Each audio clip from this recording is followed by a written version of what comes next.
Part 110. The Reborn Wife is Farming. Author, Yu Yuzu. Chapter 1093.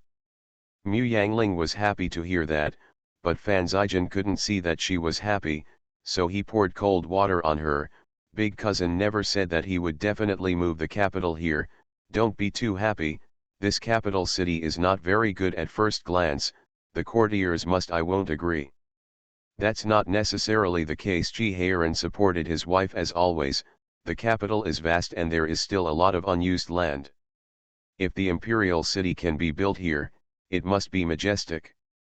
Besides, as the elder brother said, the capital is built here. It is equivalent to the emperor guarding the gate of Daki, and can resist the invasion of the barbarians in the north. Okay, what's the use of arguing about this now? Let's find a way to take down the city first. Don't forget, we are not the only ones surrounding the city. Qi Ziyuan interrupted them. How could it be so easy to move the capital? It has always been a shock to relocate the capital, not to mention the construction of the imperial city. As long as Qi Ziyuan thought about the money spent, he felt distressed and couldn't bear it, so let's discuss it later. Seeing this, Qi Haoran whispered to Mu Yangling, brother is as stingy as Xiaoxiang and the others, and he is reluctant to take out the money for building the imperial city. Qi Ziyuan's ears were sharp, and when he heard it, he turned his head and stared at him. Mu Yangling also twisted the soft flesh on his waist, telling him to be cautious in his words and deeds. Okay, we can't see any flowers here. Generals Mu and Yuan are already waiting in the central tent. Let's see if they have any good ways to attack the city. At this point in the war, the number of their three armies is far greater than that of the Jin soldiers, and there is no other better way than a strong attack. But this will undoubtedly cause heavy casualties to the soldiers, so both generals Mu and Yuan prefer to siege rather than attack. They have enough food and grass, and there is a large area of land behind them as backing, so it is no problem to besiege for a month or two. After 1 or 2 months, even if there is still food and grass in the capital city, their will be almost worn down. Qi Haoran does not agree with this passive approach, he still prefers to take the initiative. But Daki is not the only one besieging the city, there is also Dayuan's army. If we press too hard, Dayuan will benefit. General Yuan frowned and said, we use food and grass as food, but Dayuan may not. They are rebels in the first place, and the people's hearts are still unstable, let alone 2 months, even if they don't do anything for half a month, there will be turmoil, so we might as well wait for his actions. General Mu nodded, at that time we will be fishermen, and they will be the snipe and clam. Qi Ziyuan looked at Qi Haoran and Mu Yangling, and asked, what do you think? Qi Haoran, let's try it out first. The soldiers are traveling fast all the way, and they need 2 days to rest. Qi Ziyuan nodded, and ordered, the order will be passed down, and the soldiers of the 3 armies will rest on the spot, only besiege but not attack, strictly prohibited from harassing the people, and those who violate the military law will be dealt with. Yes. After the order was given, Qi Ziyuan was in the mood to talk homely. He said to Mu Yangling, what about Little Bear, go and find him.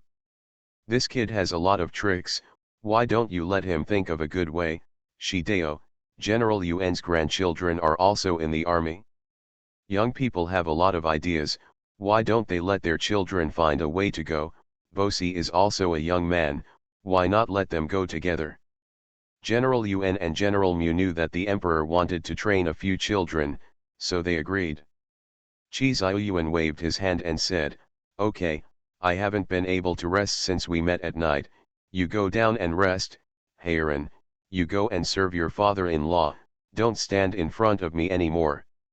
Mu Shi hurriedly said he didn't dare, and Mu Yangling stepped forward to hug his hand and said, father, my daughter hasn't talked to you yet, let's talk. Everyone retreated one after another. When he arrived at the camp, Mu Shi went to poke Mu Yangling, you are too courageous. I almost got scared when I received the emperor's secret letter. How dare you come to the battlefield? There are still what about the 4 children? Going to talk about Chiharan again, my lord, it's fine if Aling is ignorant, why don't you stop me? Aling is thinking about his father-in-law and mother-in-law, and wants to take this opportunity to come back and take a look.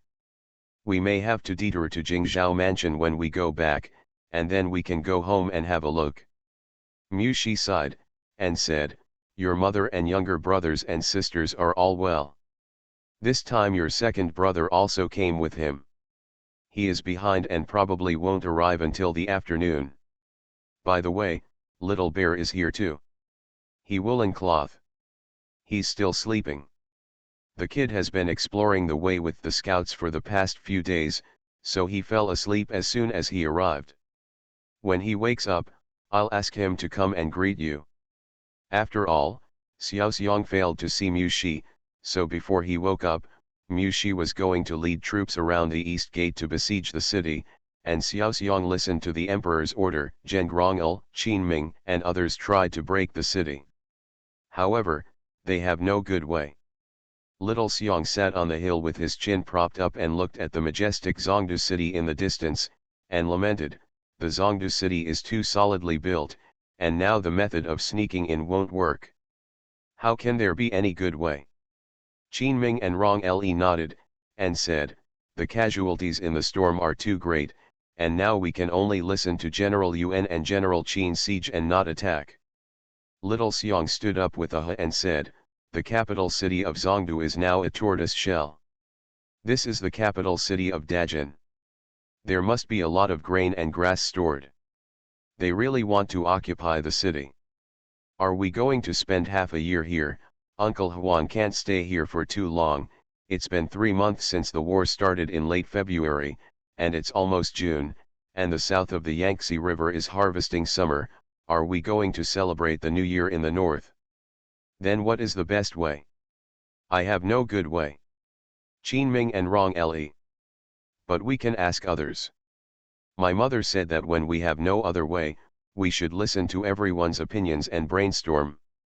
Even if we can't get a good idea, we may come up with a good idea in a flash of talking. Is it better? It's better than us being stuck here and competing with ourselves all the time, isn't it? These words were so reasonable, neither Qin Ming nor Rong Le could object, and asked, then whose thoughts are you going to gather? Let's ask the soldiers below first, and then I'll write to ask my younger brothers. Xiaoan is the smartest, maybe he has a way. Qin Ming was embarrassed and asked, the 2 younger brothers of Shiza seem to be only 10 years old, and Shiza Fan is 11 years old this year. Bear nodded. So these 2 young men in their 20s are going to discuss with a group of brats how to break into Dakin's capital? Qin Ming and Rong Le looked at each other, both a little embarrassed. But Xiao Xiong wrote to Xiaobao and Xiaoan with great interest. Anyway, he has carrier pigeons, and it took 2 days to go back and forth, which was very fast. Holding the letter, Xiaobao became distressed, and discussed with Xiaoan, if you have no other solution, why not send it to various academies in the capital, and let everyone brainstorm? Xiaoan rubbed his chin and said, I think General Yuan and General Mu are quite right. We need to wear down their will, so that we can win without fighting. Hudu asked anxiously, then how do you waste your will? That's what we want, said the little lion, how can a person's will be worn away? Get rid of their beliefs. I heard that the golden people believe in totems. Let's spread the word and tell them that totems can no longer protect them. They'd better believe in our emperor. Put down your weapons, we will spare them from dying. Also remind them to think about their families, do they want their wives and children to die with them? The 3 children discussed one sentence at a time, and Xiaobao said thoughtfully, there are not only Jin people in Zongdu city, but also many Han people. Xiao An's eyes lit up, and he said, let the Han people in the city rebel. My aunt said that it is always difficult for outsiders to come in from the outside, but it is easy to kill outsiders from the inside. If they are in civil disorder, someone will open the city gate for us, we don't have to take the risk of attacking the city. However, the gates of the central capital are closed. How do you encourage the Han people in the city to rebel? Xiaoan rolled his eyes and said, write to them. I know, Hutu said, raising his hand, mother told me to make Kongming lanterns and write slogans on them. But what if the common people are illiterate? The little lion asked, doesn't it mean that many people in this world are illiterate? Then draw pictures. If you don't know how to read, you will always look at pictures. The Reborn Wife is Farming. Author, Yu Zhu. Chapter 1094.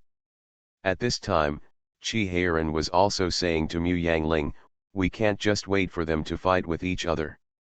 Mu Yangling looked up at him, so let's push it from the back, Qi Heiran said seriously, there are still people lurking in the city at the 6th North Institute, so they should be useful. Can you still contact them now? Since 5 days ago, all the pigeons and other birds flying into Zhongdu City from outside have been shot down. How can you still contact them? Qi Heiran was silent for a moment, and said, it was agreed at the beginning that when the situation is urgent, we can use the wolf smoke to deliver the news. Mu Yangling felt that this move was too dangerous, and persuaded, there are not many people left in the city from the 6th Institute of the North, and what they can do is limited. Why risk sacrificing them? Qi Heiran hesitated for a moment, then said in a low voice, brother still holds a person in his hand, I don't know if he can do anything about it, in fact, I just want to push, we are feuds with the Jin people, but they are the ones who hit us and said in the end, we still hate them more, but they are different from De Yuan stepped on them, so they should hate De Yuan the most. You want to provoke them? Qi Heiran nodded. He always likes to take the initiative to attack. How long will he wait for the opportunity to appear? If De Jin and De Yuan could bear it and not make a move, wouldn't De Qi have to accompany them? Qi Heiran prefers to take the situation into his own hands. Just when he was still worrying about how to operate, Xiaobao and the others arrived at the collection method. Mu Yangling helped Xiaoxiang organize it. Halfway through the arrangement, Mu Yangling said pleasantly, I understand. Mu Yangling dragged Qi Heiran to find Qi Xiaoyuan. So you mean, just use kites, Kongming lanterns, etc. to pass orders over? That's right, Mu Yangling said with bright eyes, don't Dajin know that we have spies in Zhongdu City? They must know, but they don't know who it is. We give orders directly in front of the whole city, except neither we nor the people who know the code word know what order we are giving and who we are giving the order to, even if De Jing cracks the code word, we will not be afraid. Qi Xiaoyuan nodded slowly, and said, this method is not bad. Don't the children still want to encourage the people in the city to surrender? Why don't you just write some persuasive letters and throw them down? Maybe some people will surrender, and all the big gold soldiers who surrender, Daki will forget the past. Brother, just leave this matter to Aling and Xiaoxiang. They are best at writing vernacular. Mu Yangling glared at Qi Heiran. Qi Xiaoyuan laughed lightly, that's fine, I'll leave this matter to Aling and Xiaoxiang. The most important thing in the army is manpower. You can ask someone to make kites and sky lanterns for you. Mu Yangling happily agreed, and went to work, and the two brothers were left in the tent. Qi Xiaoyuan sat on the chair, raised his head and asked, tell me, what do you want to do to send Aling away? Brother, I want to enter Zhongdu City. Qi Xiaoyuan frowned, let's not talk about how you got in, can you come out alive after getting in? Isn't that a sheep going to a wolf's mouth? Qi Heiran said, of course not at this time, but after a while, when De Jin is cornered. Brother, look at what Li Zhang asked Wang 11 to bring back. Wo Kuo is very ambitious, and he can unite the 3 Mongolian tribes to fight against gold. In the future, he will be able to bring De Yuan to fight against our De Qi. Thinking about the lost land of our Daki, once Dajin destroys the country, he will not let us Daki go. So why do we have to destroy Dajin? We Han people are feuds with Dajin, but our Daki only reclaimed the lost land, but Daewon occupied Dajin's original land. It was Daewon who exacerbated his demise. They just want to hate the Mongols, and they should hate the Mongols even more, so I want to go to the city to meet Emperor Dajin, Chi Heiran said. It is impossible to bypass him, but his eldest son is 17 or 18 years old. I don't know, I believe he would be willing to let all his children be buried with Dajin. Being the same father, he felt that as long as there was a glimmer of hope, he would definitely let the cubs live. Chi Ziyuan was hesitant, and Chi Heiran assured him, "Brother, I will be able to escape unscathed. Don't worry, I will never let myself become a hostage." No, Chi Ziyuan, who was still a little hesitant at first, heard the determination in his younger brother's words, and refused. "The sword is going sideways, and it will not only hurt the enemy, but also yourself. Don't even think about it. Brother, if you dare to act recklessly, I'll tell Aling that if you enter the city with the front foot, I will send her in with the back foot." Seeing his younger brother's complexion change drastically, Chi Ziyuan said without mercy, "I will do what I say, and I don't believe you, just try." Chi Heiran threw off the curtain angrily and left. Chi Ziyuan was angry and justified Wang Gong. He also said that some children are bears. "I think he is the worst. He really dares to think about anything. Wooly is so nice. What if he is taken hostage? When the time comes, will I retreat or not? If I don't retreat, he will die. If I retreat, he will become a sinner through the ages. It's simply unreasonable." Eunuch Wan smiled and persuaded, "My lord is also concerned about the war. With your words from the emperor, my lord will not dare to act rashly. Just rest assured."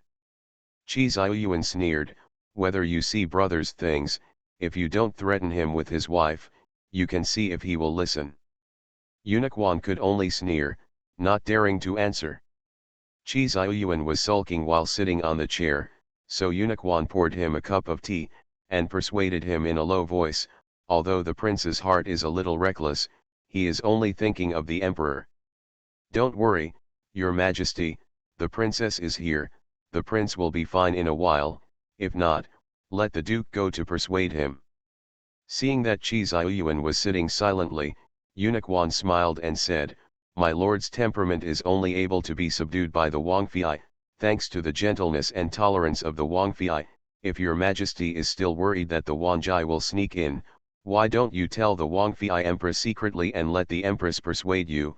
Just a word of advice." Chi Ziyuan burst out laughing, "Aling is gentle and tolerant. It would be fine if she found out and didn't beat him up." When Chi Ziyuan said this, his heart was sour and astringent. "It's fine if Mu Yangling is gentle and pleasant. My younger brother listens to her persuasion, and he can comfort himself that it's because of his bad temper or insufficient persuasion." Kick the younger brother out of the bed directly. If he said the same thing, the younger brother would ignore it, but he would deny it when he said it, but he could listen to it from Aling. Chi Ziyuan thought of this and sighed, "Thanks to Aling's idea, otherwise this kid wouldn't know what he looks like all these years. That's all right, you don't need to persuade him, I won't be angry with him anymore. Go and get people to stare at him more some, just don't let people run away." You are listening to Novels at Bless Up channel. Wish you happiness and luck. Please subscribe to receive new novels. How do you feel about this novel? Please like and leave a comment. The Reborn Wife is Farming. Author, Yu Yuzu. Chapter 1095. With the threat of Chi Ziyuan, Chi Heiran was eager to see through the central capital, eager to meet Wu Lai, the emperor of the Jin kingdom, so he had to hold back at this time. He had no doubts about the threat of his elder brother. The eldest brother values Aling, but he only values himself more. Both of them understand that if Aling is around, he will have to think about many things again and again. Chi Heiran sighed. In fact, he really didn't want to die, he was 70% sure that even if Wu Lai had the idea of dying together, he would be able to escape unscathed. Zhang Duchen said it was not big, but it was not small. He felt that it was okay to hide him alone. He was confident that he could escape Yuli's search. With his strong internal strength and outstanding situation, he believed that he could. After talking with Wu Lai, he was able to escape the siege. Why doesn't the eldest brother trust him? Qi Heiran sat on the hill looking sullenly and sighed at Zhang Duchen. He really wanted to go in. Mu Yangling stood at the foot of the hill, looked up and down, and finally turned around to look for Little Bear. Is everything ready? Bear nodded excitedly. So, at night, a lot of Kongming lanterns were raised in Daki's camp, and there was a long piece of paper hanging on them, with an ancient poem or a number written on it, and they drifted slowly towards the capital city of China.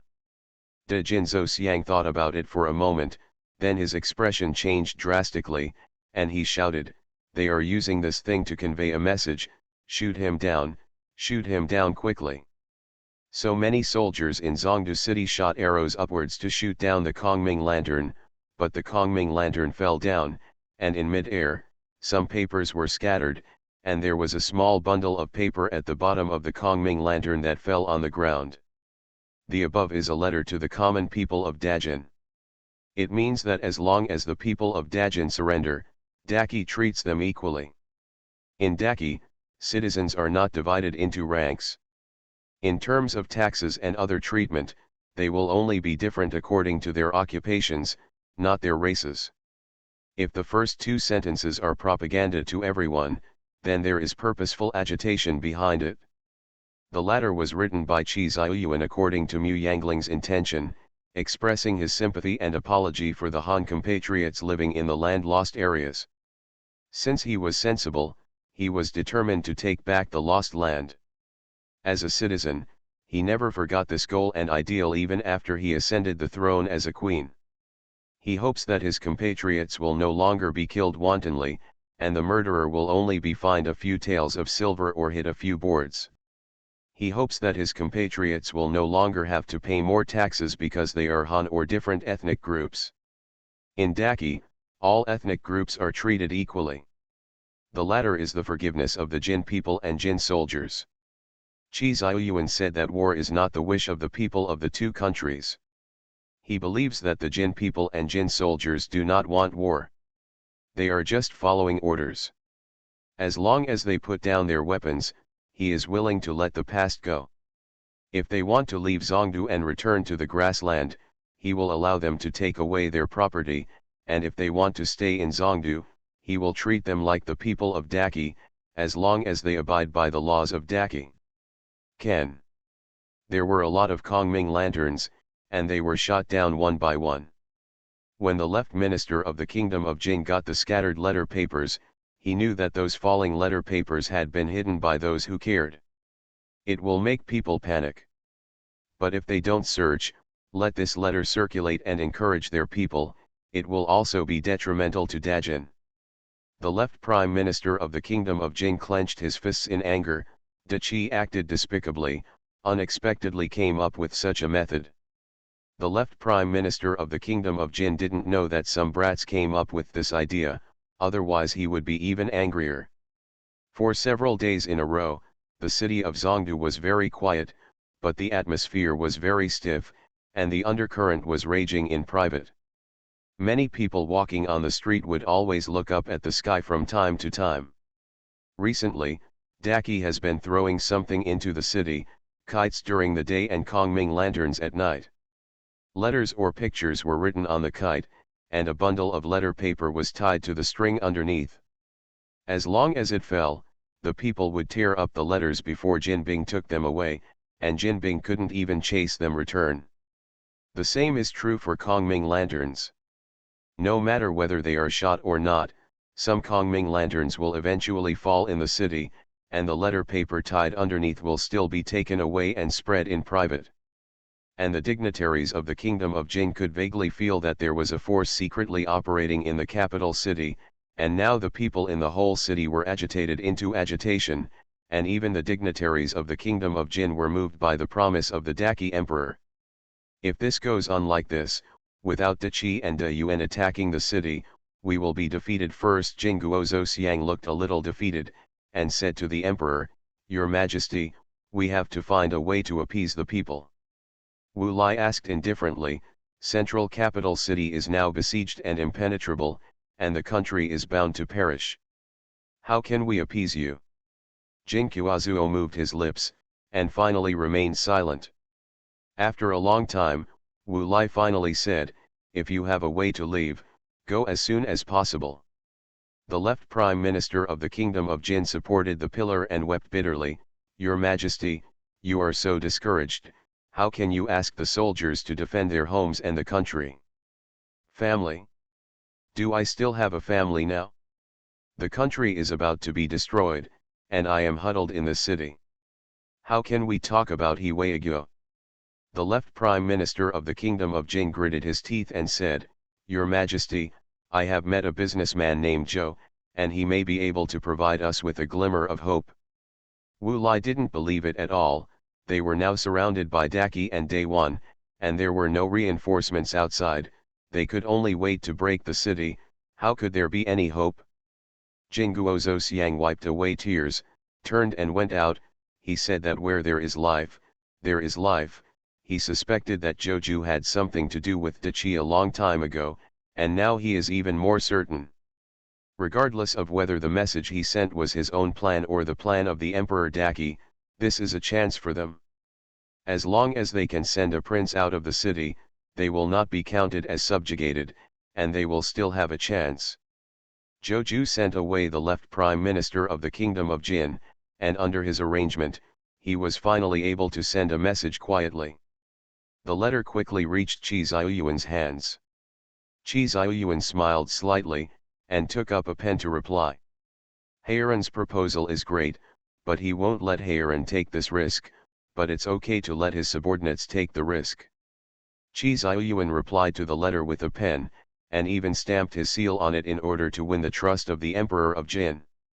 Qi Ziyuan didn't mind this being known at all. Qi Heiran accidentally glanced at the reply letter, and his heart itched even more. He followed behind Qi Ziyuan and babbled, "Brother, Joju is a spy. Even if there is a letter with your seal, he is not enough, and the Emperor of the Kingdom of Jin is not enough. I will believe it. This is still useless, but it will let them lose their lives in vain. You should let me go. Look at me, I am your own younger brother, the Prince of Daki. I have enough status, and enough weight to speak. It's really rare. So you still know that you are my younger brother. When you enter the city with your first foot, the historian will say that I am a traitor for glory. I didn't even care about my own brother's life for a ruined city. The reborn wife is farming." Author, Yu Zhu. Chapter 1096. Qi Heiran smiled flatteringly and said, "Brother, I left the city safely. The historian will only praise me for being brave and resourceful, and also praise you for being useful, and praise our brotherhood. Who dares to say that you sold your brother for glory?" Qi Ziyuan said with a cold face, "Then what if you can't leave the city safely? Don't you know my kung fu? Although I haven't been in the Jianghu, my lightness kung fu has been recognized by the eldest uncle and the second uncle. They say that it is also one of the best in the Jianghu. Escape will definitely not be a problem. Fighting uses horsepower, but when it comes to fighting alone and escaping for one's life, people in the Jianghu are the best.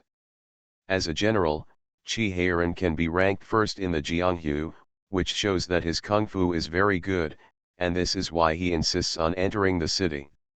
1. He was 70% sure of escaping. Why didn't he go in? For Qi Heiran, there is a 70% chance of escaping, but for Qi Ziyuan, even if it is 99% of the time, he is not willing to take this risk. Qi Heiran continued to persuade, "Brother, I was only 70% sure before, but now that Joju has spread the news, my chance of survival has increased to 90%, and I am 90% sure that I can win without a single soldier Zongduchen. I don't understand why I don't do it." if you are afraid of danger, but fighting is also dangerous. There is no words on the battlefield, and a stray arrow may kill me, but don't you still let me go to the battlefield? Now it's just a different battlefield. In war, as long as there is a 50% certainty in a war, I will do my best to fight it, and now we have a 90% chance. Chi Heiran looked at Chi Xiaoyuan, and shouted, "Brother." Chi Xiaoyuan was silent for a long time, and said, "This is different. You are on the battlefield, you have comrades by your side, and you have thousands of soldiers at your disposal. Even if you lose the battle, you can still escape with your own abilities. There are winners and losers in wars, but believe me, you won't lose if you run for your life, but if you enter Zhongdu city, it's like a sheep among wolves. The powerful people of the entire Dajin are gathered in the city. Gao, they also have thousands of ways to catch you, Heiran. I don't want to see you on the other side's tower early tomorrow morning." One sentence translation: brother, I don't believe in your IQ. Chi Heiran looked at him silently, and Chi Xiaoyuan turned his back directly to leave him with a back view. Chi Heiran went back angrily, and asked Mu Yangling, "Are you stupid?" Mu Yangling hesitated for a moment, then shook his head, "Not stupid." However, Chi Heiran had already seen her hesitation at that moment, and asked angrily, "Where is the master so stupid?" Mu Yangling looked back at him silently, and said, "Heiran, you have to learn from the children and have the courage to face up to your own shortcomings." Chi Heiran fell backward in anger, climbed onto the bed, lifted the quilt, and turned his back to her. Mu Yangling put away the joke on her face, and her face became a little dignified. She knew she couldn't stop Chi Heiran. If she stopped him at this time, he would take the responsibility for the huge price paid for the siege of the city. After thinking about it all night, Mu Yangling went to find Chi Xiaoyuan. "Brother, did Joju reply?" Chi Xiaoyuan thought for a while, and showed her the news that just came out this morning. "The left minister of the Jin Kingdom dislikes our lack of sincerity, and refuses to talk now, and I am planning to send someone there." Chi Xiaoyuan looked at Mu Yangling and said, "Both General Yuan and General Mu are among the candidates. Only the commander-in-chief of the First Army can be said to be sincere. However, I'm afraid the left Prime Minister of Jin Kingdom will not be satisfied." Mu Yangling said, "General Yuan and my father are both people who can be given up. No one can compare with Heiran. Qi is the most beneficial." Chi Xiaoyuan looked at her in surprise. "Are you willing to let him go?" Mu Yangling smiled wryly. "Brother, do you think we can stop him? His martial arts is the first among the three armies. If he wants to leave the camp, who can stop him? Unless he is given Mongolian sweat medicine to keep him unconscious." He fell asleep drowsily, "but you have to ensure that he will not regret it in his future life." Chi Xiaoyuan was silent. "Let him go," Mu Yangling said in a low voice. "If anyone in this world wants nothing to happen to him, it's me. And you?" Mu Yangling smiled wryly and said, "I won't go. I will drag him down if I go. If the Jinren want to take him as a hostage, there is still 70% certainty that he will escape alone, and if I take me, the 20% reduction will be directly reduced. If it was in the mountains and forests, Mu Yangling would definitely go, because that is where she is best at, but in the Golden Imperial City, Mu Yangling's lightness skills of a three-legged cat will only drag Chi Heiran down when he escapes. She probably jumped onto the roof when Chi Heiran ran away without a trace." Chi Xiaoyuan's face was ugly, and he said, "He has scruples when you go, otherwise I'm afraid of his temper that is too inattentive." Mu Yangling smiled and said confidently, "Don't worry, brother, leave this to me." Mu Yangling asked Fan Zijin to draw a portrait for her of a bachelor who is above the age of lieutenant colonel and under 40 years old, and said, "The painting should look better." Fan Zijin asked strangely, "What are you doing here?" "Stimulating." Fan Zijin opened his mouth wide. He knew that Chi Heiran was making a fuss about entering Zhongdu city. Fan Zijin had always been smart and sensitive. Although he and Mu Yangling were always unable to connect to the channel, he understood immediately at this moment, and immediately rolled up his sleeves with great interest. He said, "What's so good about those big bosses in the army? I will draw for you all the talents who are still single in the court. It doesn't matter even if they are not single. Heiran will definitely not notice these when he is anxious. If it looks good, I will draw it for you." Mu Yangling stared blankly at the excited Fan Zijin, and quickly said, "Zijin, I just scared him, but I actually don't intend to remarry." "I know, am I helping you?" "Alright, you go out quickly, don't worry, I will definitely be able to give you the painting at night. If it is not enough, I can ask other people to help." Fan Zijin pushed Mu Yangling out, and came back to paint in high spirits, with a smile on his face. Chi Heiran was depressed for a whole day. In the afternoon, he couldn't bear to go out for a run. He stood on the hill and looked at Zhongdu City affectionately, and then he returned to the camp in a little dejection. As soon as he entered the camp, he saw Mu Yangling was looking at the first painting on the table. He glanced at it, frowned and asked, "Isn't this Mr. Zhang from the Ministry of Officials? What are you doing with these portraits?" Mu Yangling said happily, "It's not only Mr. Zhang, but also General Liu, Mr. Fang, Mr. Zhou, and Mr. Li. There are many, many generals and lords, all of whom are quite handsome." Chi Heiran was suddenly unhappy and said, "Can they have my handsome? Where did you get their portraits? What are you doing looking at this? Our family's Beizu is still young, and there is no need to find her father-in-law, and, even if they are handsome, it doesn't mean their son is handsome.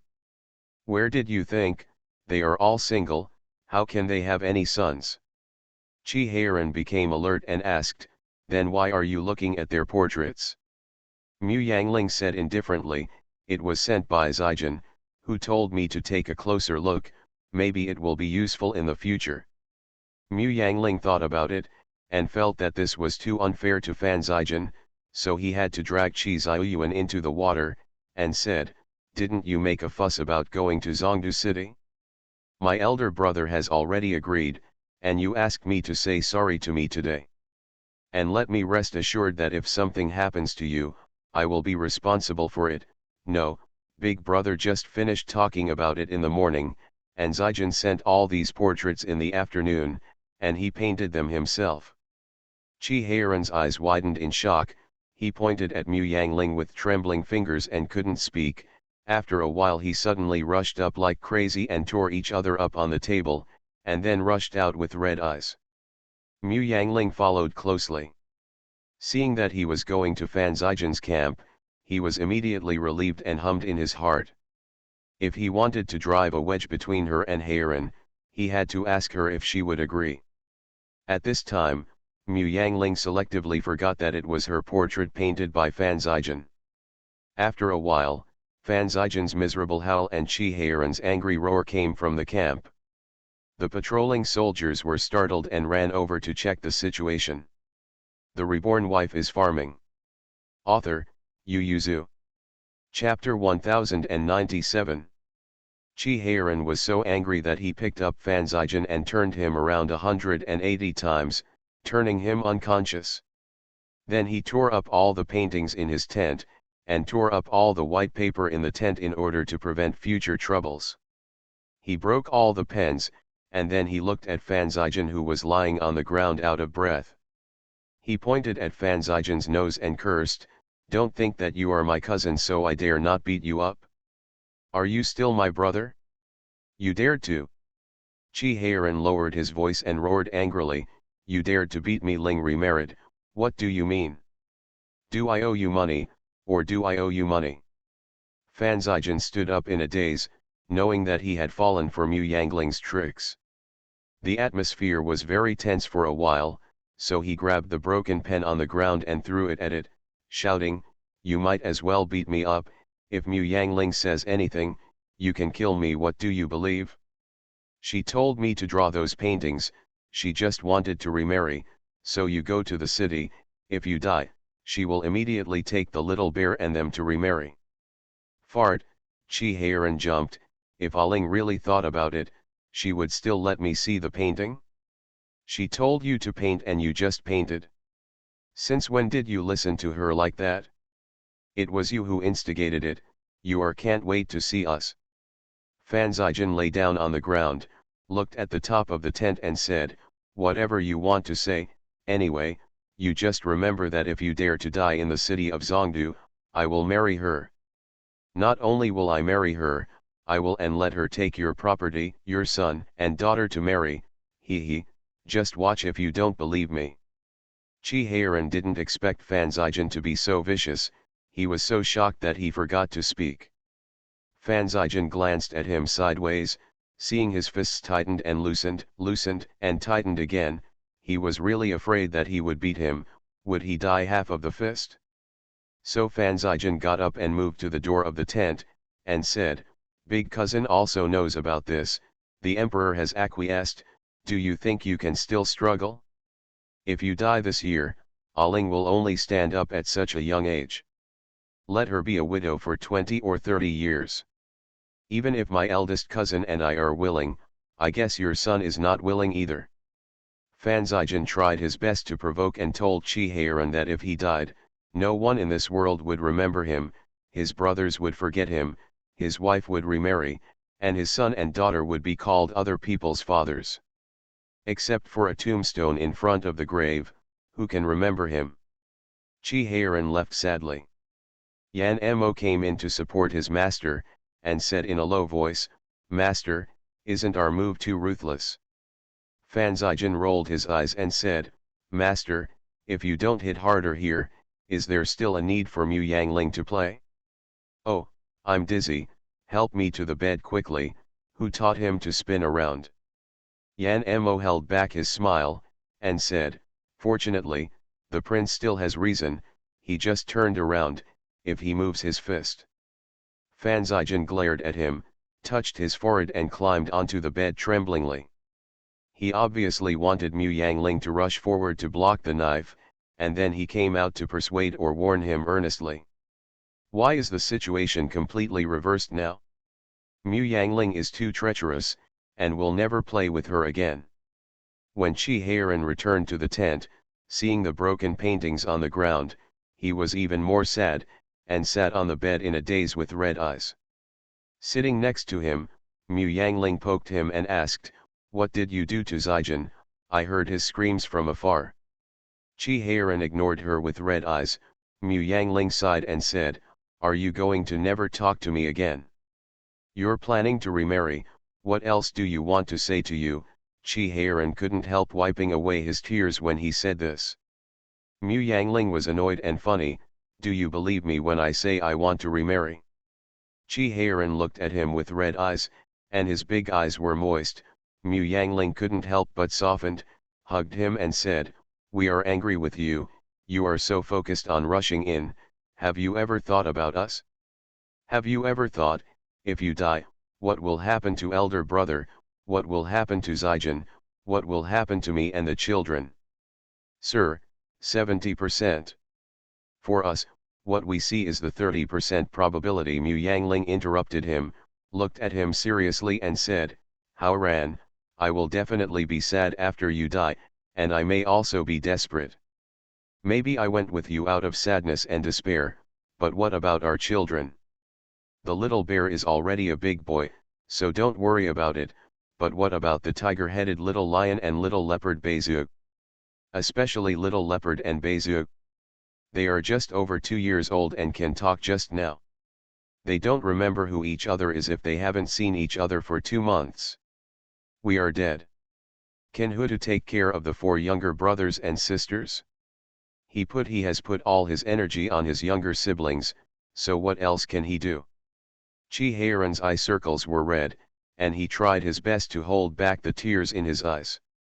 I may live for my children, like a walking dead, or I may be sad for a while, after a long time, I will forget about you, and then find someone to remarry. Chi Heiran was stunned. Mu Yangling wiped his tears and continued, I just imagined my best ending when the worst thing happened to you when you left. You can't stand it? If I make the worst decision, you so what?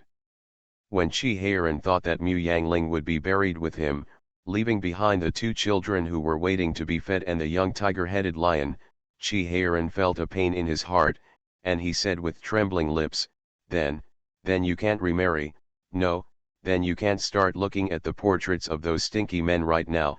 Can they treat the little bear well? Can they treat you well? How can I die? Why don't you just go to Zhongdu City? I am amazing. My uncle said yes, I am one of the best in lightness kung fu. Chi Heiran spoke incoherently. My lord, you are a general who fights a war. What is the use of one person in the face of thousands of troops? Chi Heiran was silent, and then said after a while, there are many houses in the city, and thousands of troops cannot stand there. Mu Yangling immediately glared at him angrily. Chi Heiran used his brain sharply, and said, no, why should I be so focused on running away? I'm going to negotiate with the Emperor of the Kingdom of Jin, so I must go to see him. I can also take the Emperor of Jin as a hostage as quickly as possible, and I can order them to open the city gate as soon as I can, but if I can't, I can also threaten his life to save the life of the Lord first. Mu Yangling stared at him dumbfounded. Chi Heiran glared at her, and said, isn't there a good idea? Put away your messy thoughts quickly. If you let the Lord know that you have thoughts of remarrying, let's see how I deal with you. Mu Yangling let out a putchy laugh, and said, let's talk about it after you come out safely. I'll prepare something for you first.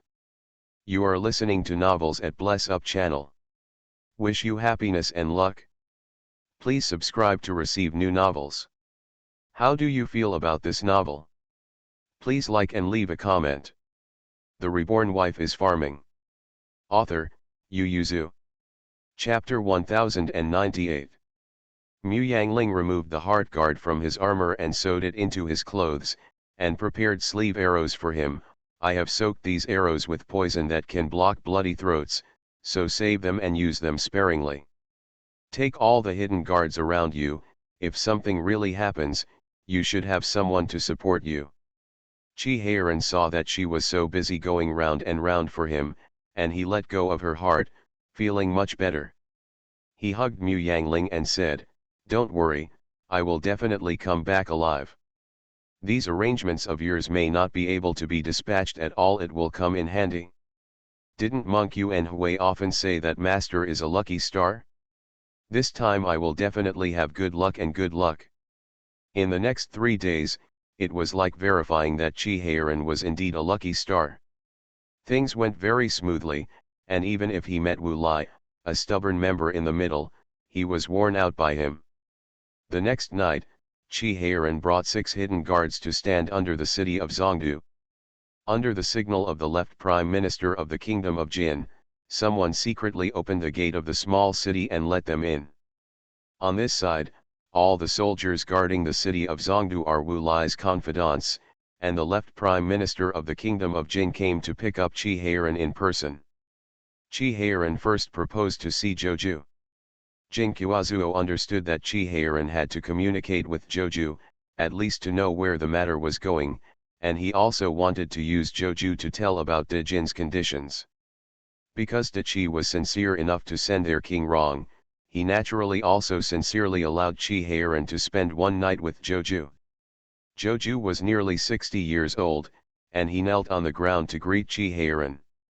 Chi Heiran quickly helped him up, looked at him and said with a smile, why does this king think you look familiar? It looks like Zhou Xingxing next to the emperor's brother. Joju became excited, and said with tears in his eyes, my lord, that is my son, Joukong. You don't remember him, you were the one who saved him back then. Chi Heiran was taken aback, looked at Joju carefully, and thought about what the emperor brother said to him when he came. Joju is a trustworthy person, his sons and daughters are all in Daki, and we owe him a great favor. You can trust him, just discuss with him if you have anything to do. Because there were still many things to explain at the time, the eldest brother only said the sentence to Joju, but Chi Heiran was a little confused at this time. He has fought in the north and south for many years and saved many people. Not particularly impressed. However, Joju excitedly pulled Chi Heiran into the room, and said in a low voice, "Don't you remember, my lord? In the 22nd year of Jinjian, the Golden Crown Prince was assassinated and died. The little boy Jokang was one of those children." Chi Heiran. Of course he remembered that he almost lost his life that time, and it was also the first time he walked half a circle in the Ghost Gate and was pulled back by a Ling. Since then, the elder brother's attitude towards the Mu family has changed, and the two families are regarded as family friends. He can also go to play with Aling every day. At that time, I just wanted to check the military situation of the Kingdom of Jin. Who knew that he would meet the Prince of the Kingdom of Jin who was robbing civilian men and pulling a car full of boys to commit misdeeds? But at that time, when he killed someone, he really didn't know that the other party was the Crown Prince of the Kingdom of Jin. Chi Heiran knew that his elder brother had entrusted those children to others for adoption, and that some of them were determined to be loyal to his elder brother, but because he was still young at the time and didn't care about it, he really didn't know Joju's identity like this. Thinking of Jo Xing, who was handsome and extraordinary with red lips and white teeth beside his elder brother, Chi Heiran sighed, "I didn't expect Jokang to walk in front of the imperial court." Joju was also very proud. "My son was lucky enough to pass the Jinshi examination 2 years ago, and won the Emperor's grace, so that he can be promoted to walk in front of the imperial court." Joju said that in order to repay Shenzhen and the prince for saving his life, he was willing to do everything for Daki. Chi Heiran took the opportunity to ask about this negotiation. In fact, half of the negotiations have already been carried out, and Chi Heiran's visit is only for the final negotiation. Dachi's request was naturally to open the city gates, and Jinguo surrendered. But Dejin asked to let the emperor and others leave. Chi Heiran asked, "Have you met Emperor Dajin?" Joju said in shame, "I don't have enough identity, I've been negotiating with Dejin's left minister." Chi Heiran turned back and forth twice, and said, "Wooly must die, but his wife and children can leave. Not only that, but this king also allows them to take away 20,000 personal guards, but the Emperor Dajin must die. The people of Daki 30 years of suffering, if he does not die, Brother Huang will not be able to explain to the people of the world." Joju was silent for a while, and said, "Emperor Dajin's eldest son is 18 years old, and with 20,000 personal guards, the prince is stronger, and Dajin Zhuoxiang may agree." Chi Heiran said, "I want to see Wooly." At this time, Wu Lai was staring at Jinguo Zhuoxiang with wide eyes. "What are you talking about? Daki Rongjun Palace came to negotiate in person." "Yes," Jinguo nodded and said, "Your Majesty, Joju is here now, and he should come to the palace to see you tomorrow."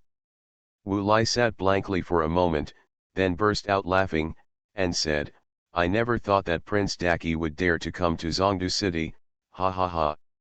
Zhuoxiang of Jin Kingdom reminded, "Your Majesty, Prince Dachi was invited by the minister to leave a spark for Dejin."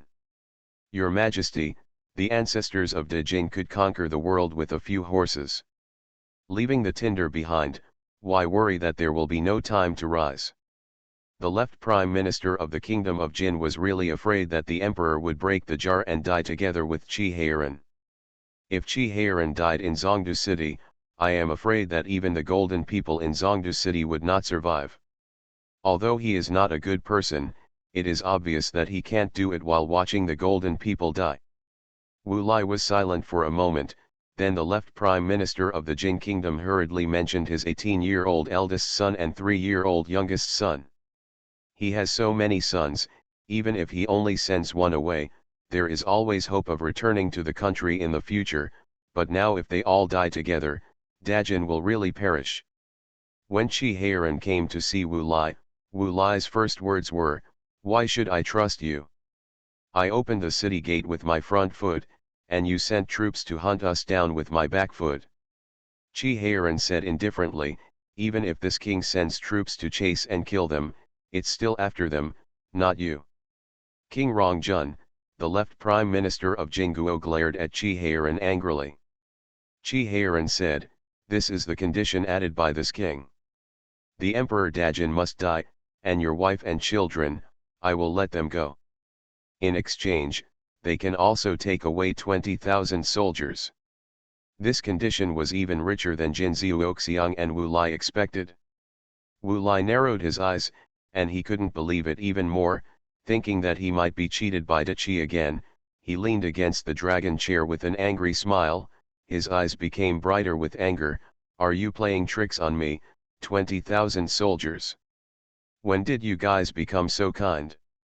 Chi said bluntly, 20,000 soldiers are not too harmful to our Daki, but they can drive a nail into day one.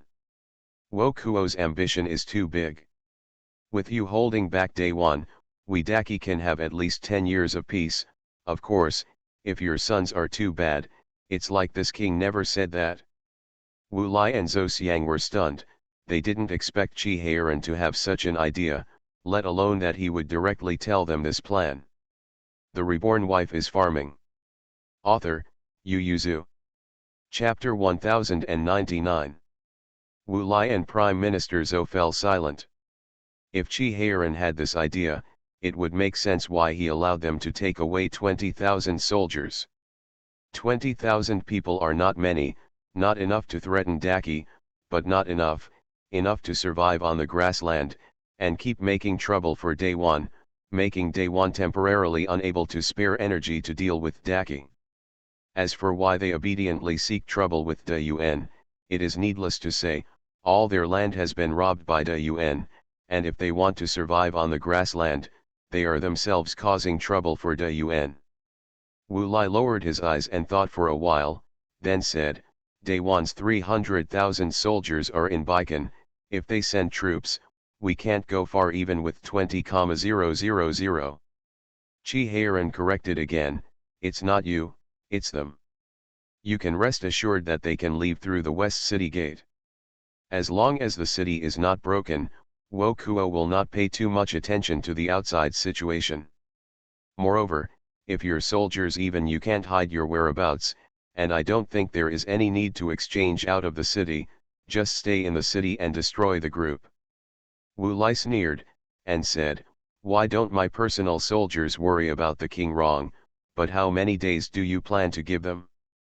3 days. Chi said, I will stay in the city for another 4 days. You have 1 day's schedule. It is best to leave after tomorrow night. After 3 days, no matter where they fled, you have to open the city for us door. Are you not afraid of my repentance?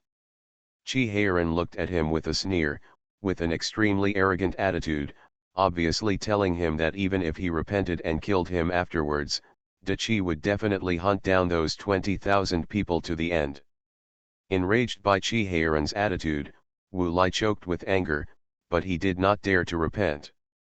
Da Jin already has Da Yuan as a strong enemy, there is no need to provoke Da Qi, although Da Jin is a country that was destroyed by Da Qi and Da Yuan. Wu Lai nodded with a livid face, as he agreed to Chi condition. Zhou Xiang hesitated to speak. Wu Lai glanced at him, stopped him from speaking, and after Chi left, he said, it's useless, Emperor Daki wants to give an explanation to his subjects, and won't let me live left. The left prime minister of the kingdom of Jin could only sigh. The dignitaries and royal family of the kingdom of Jin have already made plans to live and die with the capital. There is no way, no matter whether it is with Daki or Day One, they all have blood feuds. The dignitaries still have a chance of life, maybe they can buy a life with money after the army enters the city, but the royal family is sure to die, because in the past dynasties, no one is willing to let the royal family of the previous dynasty survive. Suddenly hearing that they were able to leave alive, everyone was in a daze. All members of the royal family can leave, this is the condition Chi casually agreed to, but the number of places reserved for the powerful is limited. Wu Lai and Jingqiaozuo discussed for a long time before they came up with a list, and then urgently summoned all the ministers and dignitaries, and many 11 or 12-year-old children were sent to the palace that night. The next afternoon, Wu Li told Qi Heiran that they were ready. Qi Heiran went to see their team displayed at the west gate, and seeing the team that was about to exceed 30,000 people, the corners of Qi Heiran's mouth twitched, but he didn't say anything. Anyway, they were going to Outer Mongolia, and that section was the territory of Xixia and Dayuan. If it doesn't hinder Daki, if there are more people, there will be more. Qi Heiran turned a blind eye and asked them to open the city gate and leave. Outside the city gate, General Yuan was standing outside with his own soldiers with a sullen face. Qi Heiran walked in the front and waved to him. Even if General Yuan was reluctant, he had no choice but to wave his hands to get the soldiers out of the way and let De Jin's people leave. Wu Lai was riding on the horse, watching the team go farther and farther until it disappeared. He turned his head and said to Qi Heiran, "I hope the prince will keep his promise. In 3 days, as soon as their letter of safety arrives, I will leave and open the city gate to welcome you, Qi Jun." Qi Heiran gave a soft hum, glanced strangely at Prime Minister Zhou behind him, and said, "I thought Prime Minister Zhou would leave too." Zhou Xiang smiled and said, "The minister is getting old, so I will stay with His Majesty." Such a leftist made Qi Heiran think of the deceased former Taifu Yan, but this Zhou was still a bit worse than the self-disciplined Taifu Yan.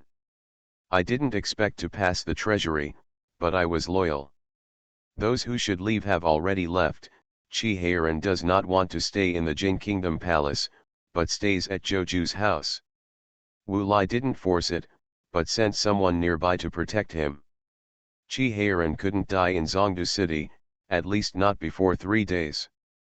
Qi Heiran was tense all the time, ready to run for his life at any time, but he passed the 3 days safely, and, to show his sincerity, Wu Lai also transferred most of the remaining troops in the city to the North Gate to fight against Dayuan, which is also related to Dayuan's violent siege of the city. However, the South Gate, West Gate, and East Gate, which were surrounded by the Qi army, remained silent. Wu Lai laughed happily while holding the letter, and said to Zhou Xiang, "The spies came to report, and Wo Kuo mobilized another 400,000 troops to come. It seems that he is determined to compete with De Qi for the capital city.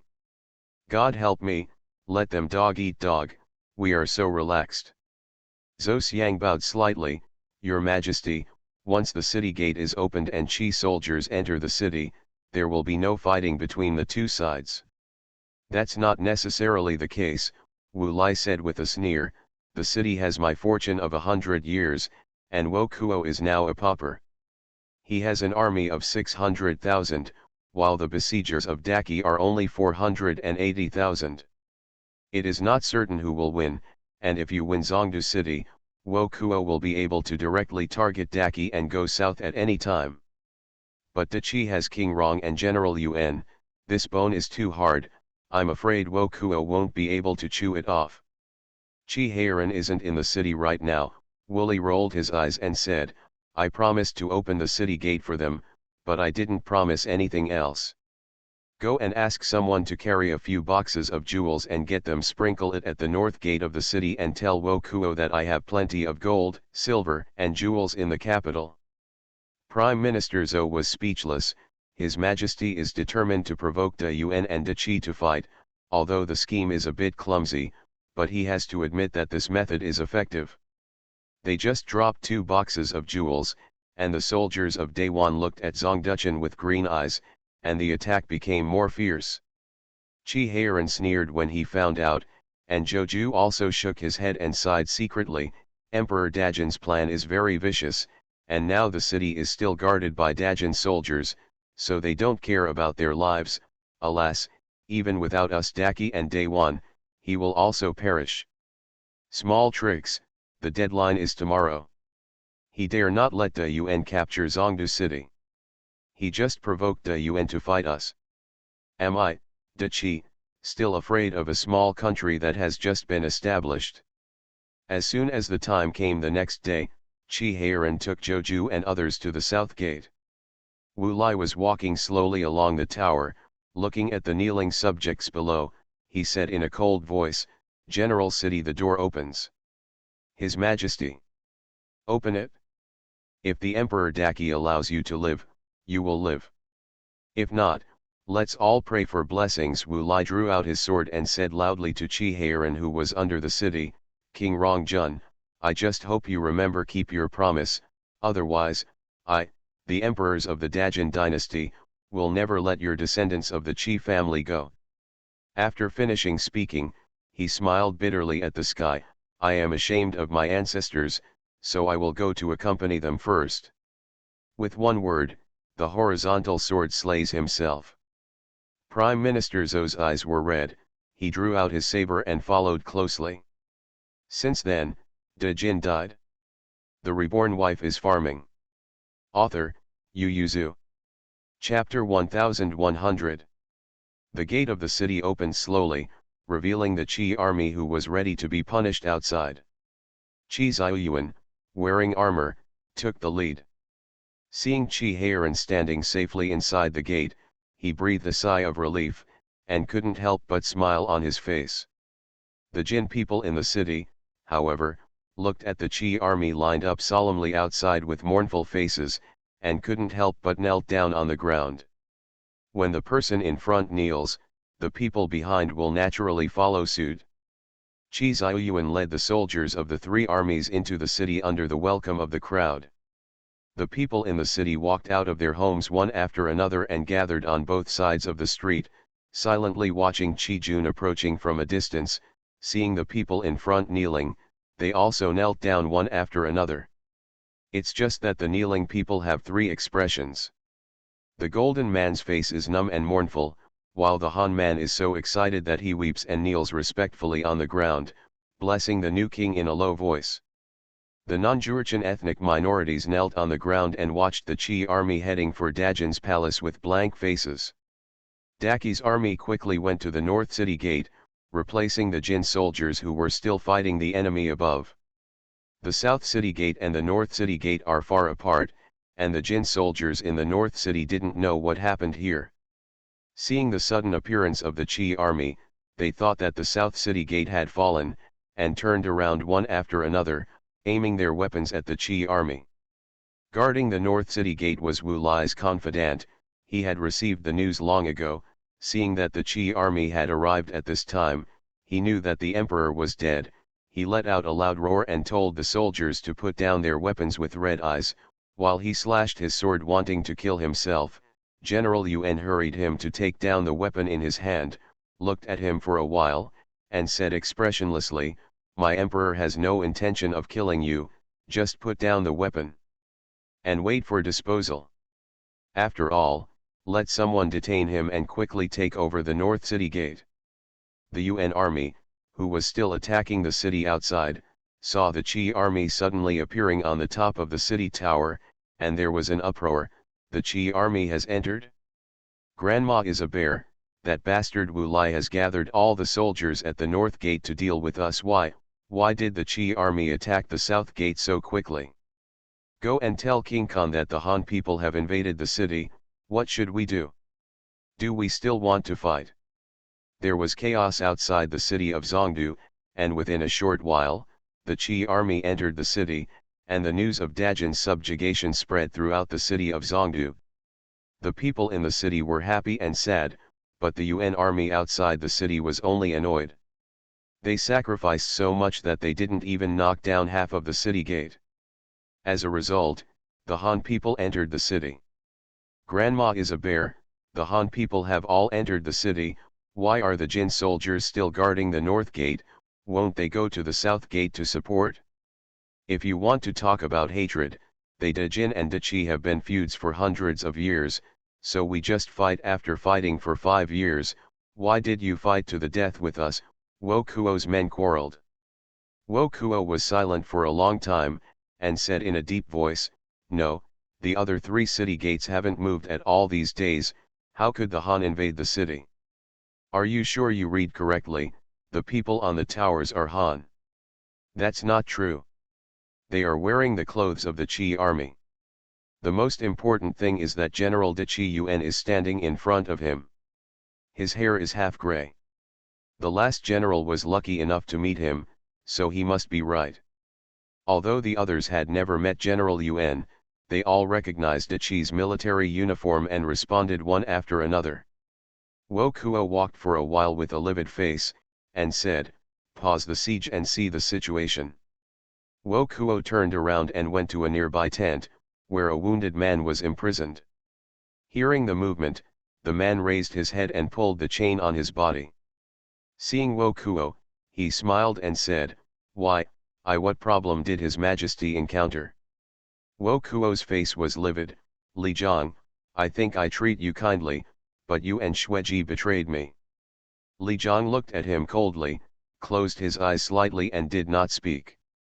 Wo Kuo took a deep breath, suppressed the anger in his heart, and asked, "The Qi army appeared on the tower of the central capital city. Is this a trick of yours?" Li Zhang frowned, thinking of the prince's behavior, he laughed loudly, and said, "Wo Kuo, you have exhausted all your tricks, but you never thought that de Qi could enter the city without a single soldier, ha ha ha ha, this is the foundation of a great country, which you will never be able to match." "Great country? Your great Qi only has one emperor. My emperor is majestic, with lofty ambitions and high moral character. Even if he is only the first one, he is far from what you can compare. You." "Wo Kuo," Li Zhang shouted loudly, "ask yourself, are you really not sorry for me and Xueji, or Daqi? You are just a spy of Daqi, why should you judge me? There is no right or wrong between countries. Today is my expansion of territory. In the future, you Daqi may not be the first to attack." Wo Kuo sneered said, "Even if you advance into the city, so what? All the soldiers and horses in the north of yours add up to only about 400,000, and my other 400,000 troops will arrive in the near future. At that time, I will have 600,000 against your 400,000. Humph, I don't mind pushing the battle line further south at all." Li Zhang sneered contemptuously, "I'm just a spy with King Rongjun, but I'm a military advisor with you, and my soldiers and horses in Daqi are strong, and the general's ability is beyond your comparability. Say 600,000, even if you add another 200,000, you can't get in." Wo Kuo turned around and left. He already knew what he wanted to know, there was no need to stay here anymore. Qi Ziyuan must have made some kind of deal with Wooly, that's why Wooly opened the city gate to let them in? He doesn't know what it is, but he knows that the city must not be peaceful now. You must know that there are at least 80,000 Jin soldiers in the city. Timing, his 400,000 troops will arrive tomorrow afternoon, there is really no need for a truce. At this time, there was indeed some confusion in the city. Emperor Dajin slayed himself, and before he slayed himself, he personally ordered the city gate to be opened to welcome Emperor Qi into the city, and most of Dajin's troops were placed at the north gate to fight against Day One. The Jurchens in the city couldn't accept it. They didn't understand why the emperor wanted to commit suicide. Since he wanted to commit suicide, why did he choose Daqi alone? If the Jurchens, as ordinary people, are just a little unacceptable, then the uninformed soldiers guarding the north city gate have completely collapsed. They were abandoned by their emperor. Now that they have decided to commit suicide, they decided to let the enemy into the city. Why did they give them a death order to guard the north city gate? They guarded the north gate, but the south gate was opened by their emperor. What exactly were they guarding? Many people thought of the gold, silver, and jewels that were thrown down yesterday. Since then, the UN army's offensive has been extremely fierce. In order to defend the city gate, their comrades, brothers, and fathers all died one by one, but in fact their emperor died early. It was decided to open the city gate. In this case, why sacrifice them? The collapse of faith made them almost collapse. You are listening to Novels at Bless Up channel. Wish you happiness and luck. Please subscribe to receive new novels. How do you feel about this novel? Please like and leave a comment. The Reborn Wife is Farming. Author, Yu Yuzu. Chapter 1101. The first thing Chi Xiaoyuan did when he entered the city was to ask Chi Heiran and others to receive the Jin soldiers, and no mutiny was allowed.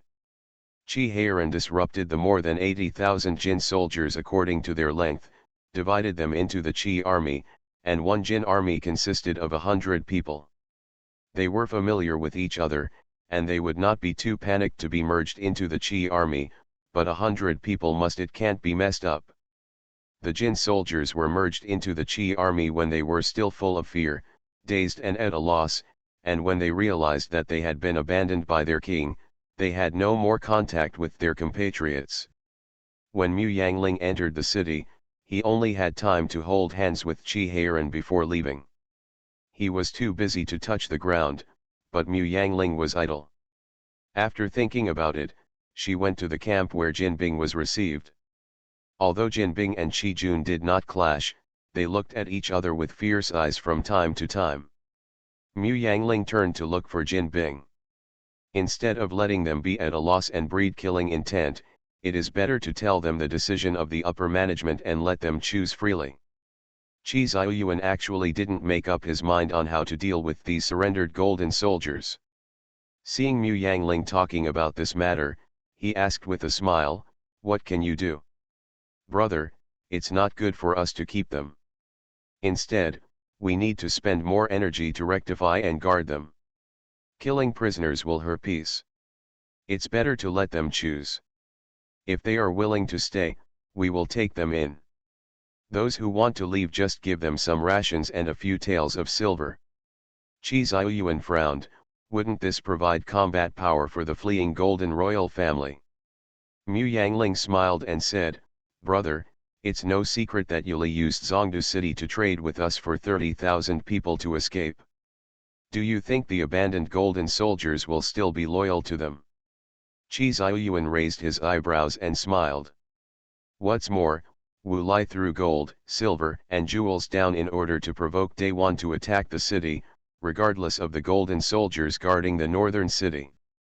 Once the news came out, would those soldiers who lost their father, brother, and comrades in arms still be willing to join the golden royal family?" Chi Xiaoyuan knocked on the table and said, "Perhaps we can not only do this to the golden soldiers, but the golden royal family did not take away many dignitaries, and there are still many people who were abandoned. If I don't believe them, I won't complain at all. Even if I don't complain now, it can also make them resentful." Chi Xiaoyuan adopted Mu Yangling's suggestion and asked the generals who incorporated the Jin Bing to be more kind to others, and told them that once the UN army retreats and the situation in the city is stable, those who want to leave can get 10 taels of silver per person and 5-day rations to leave. The military salary and luggage saved by it can be taken away. Those who don't want to leave can continue to serve in the army and be recovered by the Chi army. They must respect the laws and regulations of Chi. In order to enhance the reliability of these words, Chi Xiaoyuan specially asked people to write documents and post them all over the camp, with the emperor's seal on them. This era speaks of golden words, and what comes from the mouth of the emperor will be realized 100%, at least he will not break his promise. The dazed Jin Bing in the army became more sober. In addition, Mu Yangling also asked the generals of the Qi army to do their ideological work and let them look forward to a bright future. Those Jin soldiers who wanted to die for their country gradually slowed down. As soon as the situation in the army slowed down, it affected the atmosphere in the city, and the dark clouds that had been pressing on the city of Zhongdu seemed to have dissipated a little. Outside the city, the UN army assembled an army of 600,000 to attack the city. Chi Heiran looked at their sneer from the top of the tower. Wo Kuo just conquered the country, and he was so poor. I don't believe that he has so much food and grass to support him. If he stays for 10 days, they will retreat. General UN was worried, there are villages and towns outside the city, I'm afraid the UN army will collect food and pay on the spot, and the people outside the city. Chi Heiran's face was also a little cold, but he said, this is an inevitable thing. The food and grass for the 600,000 army, not to mention the UN, even the Chi would take a certain period of time to mobilize. Wo Kuo was so anxious to mobilize the 600,000 army, and he knew that he wanted to collect food on the spot. Chi Heiran was not worried that they would steal the people's rations, but only worried that they would hurt the lives of the people. The Golden Royal family left in a hurry, leaving behind a lot of food, and it was not difficult to provide relief to the people after the war, in addition to the food copied from the homes of the rich and powerful. After all, this is the capital of Dajin, and what is left behind is the wealth of a country. Chi Heiran turned and left, leaving an order, be sure to guard the city. General Yuan bowed his head in response. Because Daki captured the city without a single soldier, although the UN army increased by 400,000 troops, it gradually became impatient. Even Wo Kuo's actions were not as stable as before, and he made repeated mistakes. As for the 600,000 troops, their daily consumption of food and grass was 3 times that of before, and they consumed more than half of the food and grass they had reserved for 20 days in a few days. Wo Kuo had no choice but to send troops to forcibly collect food and grass in nearby villages and towns. Many generals proposed to give up. But Wo Kuo conquered Dajin's devastated country, but failed to get the wealth left by Dajin. The treasury has no money. How could he rule the whole country? Most of Dajin's wealth is in the city of Zhongdu. Thinking of the jewels that Wooly left behind in the city a few days ago, Wo Kuo felt a burst of fire in his heart, but they really couldn't afford it. There was no food and grass. If they stayed any longer, they were afraid that the soldiers would mutiny. Wo Kuo's face was ugly, but on the 8th day after the Qi army entered the city, he had to order a retreat. In order to avoid the Qi's pursuit, Wo Kuo quietly divided his troops and left. However, Qi Heiran still got the news. Mu Yangling was amazed, this Li Zhang is a genius for meticulous work, and he can still spread news to the outside world at this point. Qi Heiran put the note away, and said, this is the last thing he keeps. He knows that Wo Kuo won't kill him if he catches him, but this time, Wo Kuo will definitely use him to vent his anger, and he will definitely die. But he is indeed very tolerant, and he was able to keep his whole cards until now. Are you going to save him?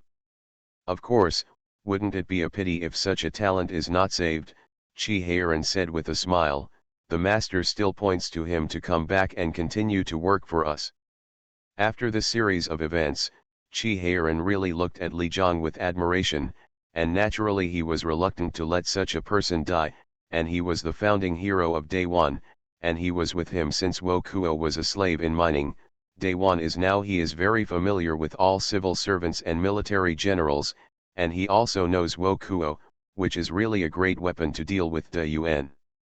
Not to mention Qi Heiran, even Qi Ziyuan has also issued an order to rescue Li Zhang at any cost. Qi Heiran ordered 3,000 soldiers from the elite soldiers he brought before and left quietly. Mu Yangling could only continue to wait for him at home, feeling her beating heart, thinking to herself, she must have been frightened by his entry into the city before, otherwise why would she be so panicked? You must know that she always waited for him to come back with a smile when he went out to war. Little Xiang happily came back from the outside, seeing his mother's uneasy look, he wondered, Mom, what's wrong with you? The reborn wife is farming. Author, Yu Zhu. Chapter 1102. Mu Yangling touched his heart and asked anxiously, where is your father now? Little Xiang counted the time and said, it should have almost caught up. Mu Yangling hesitated for a moment, touched his head and said, Mother suddenly remembered that your father forgot to bring something, I will send it to him, you go to help Uncle Fan, don't be naughty, you know. Father is going to fight, what must be sent at this time, Little Xiang held his mother's hand and refused to let go, saying, "Mom, there is no word on the battlefield, you should stay at home." Mu Yangling patted him on the head, and said confidently, "When has your mother been afraid of swords and guns on the battlefield? You used to run behind my ass before. Don't worry, I didn't go alone, I brought Fei Bai and the others go. Hurry up and help Uncle Fan, he is too busy to touch the ground, you still have time to wander around here." Xiao Xiang can only go to Fan Zijin to help. As soon as Mu Yangling waited for him to leave, the smile on her face fell. She left a letter to Qi Ziyuan directly, took Fei Bai and others with her, and went after Qi Heiran. But she didn't know the route of his pursuit, so she could only find it along the route the Yuan army retreated. But after chasing for 2 days without seeing anyone, Fei Bai, who always felt that the princess was unnecessary, turned serious. Fei Bai got off the horse, carefully surveyed the traces on the road with the accompanying attendants, and reported to Mu Yangling, "Princess, the traces on this road have been deliberately destroyed, but it can also be seen that there are baggage passing by, we did not chase the wrong. The traces are still fresh, we chase them overnight, maybe we can catch up." Everyone waited for Mu Yang to make a decision. Mu Yangling was silent for a moment, then said, "Let's go, I won't rest tonight, I will catch up overnight." Mu Yangling led the people forward and continued to chase. Seeing that the traces were getting newer, Mu Yangling led the people to catch up quietly in the dark. Because there were only 10 people in their party, they didn't dare to catch up with the Yuan army's large troops, and just wanted to quietly inquire about Qi Heiran's whereabouts, so Mu Yangling led the people decisively to find Qi Heiran's whereabouts. Into the forest, detour to approach. The scouts quickly replied, "Princess, the other party only has about 50,000 people, but they are accompanied by a lot of luggage, which may be the middle tent of the Yuan army. Why did you stay in the middle tent until the end? Shouldn't you evacuate in the middle?" The chief guard frowned. "Will the prince be fooled by them? Will the prince who you can think of not think of it?" Fei Bai said displeased. "Now is not the time to discuss their intentions, the most important thing is to find the prince. Let's take a closer look." Mu Yangling always felt uneasy, she always believed in her hunch, at this moment she was sure that Heiran was in danger, and he was not far away from her. Mu Yangling gripped the bow and crossbow in the book, and led Fei Bai and others to carefully touch the tent where the Yuan army was stationed. At this time, they had to be extremely careful, once they were discovered, they would be extremely dangerous. After all, they only had a dozen or so people, and it was too difficult to escape under the noses of 50,000 people. But before they got close to the other's tent suddenly became chaotic. Mu Yangling squatted down immediately, hid behind the bushes, lay down on the ground and listened to the movement, and said, "Let's go around, the movement is behind the side." At this time, Qi Heiran was sitting on the horse with his back straightened, swallowing the blood in his mouth, looking at Wo Kuo on the opposite side with flickering eyes, and said with a smile, "Well, 3 lives for 1 life, it's a good deal for you."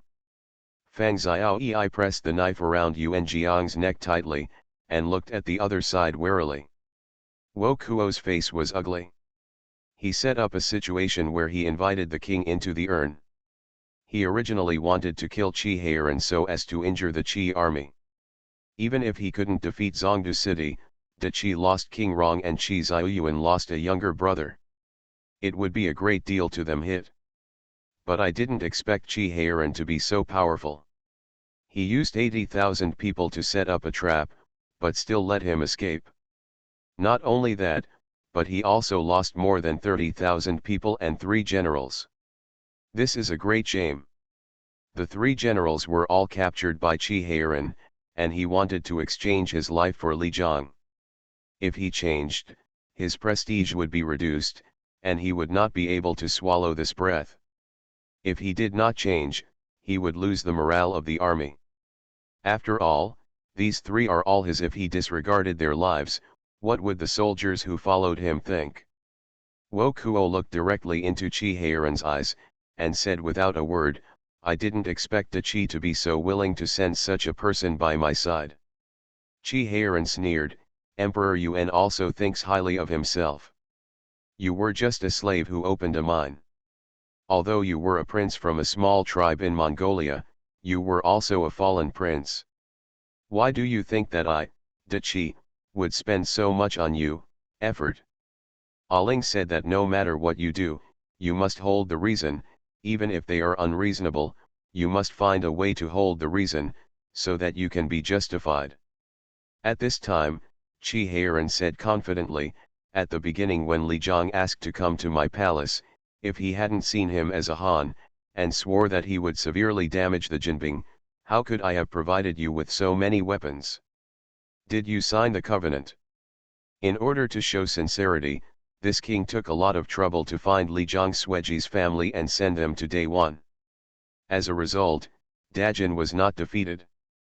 I, Daki, just sent troops to take back the lost land, so you betrayed the covenant and turned to deal with Daki. Is simply an ungrateful villain. Although Li Zhang is your military advisor, at least he has not forgotten his ancestors enough to forget that he is a Han. He still has some conscience to remind us to be careful of the UN army. Just this reminder, the king is willing to give your life to save his life. And you, Chi Heiren looked at him contemptuously and said, I heard that Li Zhang and Xueji not only saved your life several times, but also became sworn brothers with you, but you disregarded their lives and forced yourself to break the alliance. To kill them and their families afterwards to silence them, Emperor Yuan is really kind-hearted. You're talking nonsense, Wo Kuo became furious. Oh? Then do you think they believe you or me? The soldiers on Daki's side naturally believed in Chi Heiren, while the soldiers on Daewon's side already believed in Chi Heiren in their hearts, but on the surface they still expressed their belief in Wo Kuo. However, how could Wo Kuo fail to see their private thoughts? I'm afraid that after today is over, this rhetoric will be recognized by most people.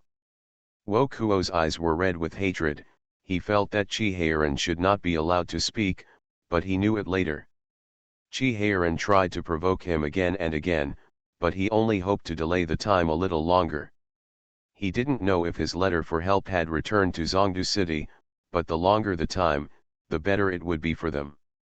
Wo Kuo stared coldly at the broken arrow on Chi Heiren's chest, wondering why the crossbow arrow didn't shoot through Chi Heiren's chest. At this time, Mu Yangling also stared at the broken arrow on Chi Heiren's chest with red eyes, knowing that Chi Heiren was seriously injured and might hurt his vitals. Her heart ached as if someone was holding her tightly.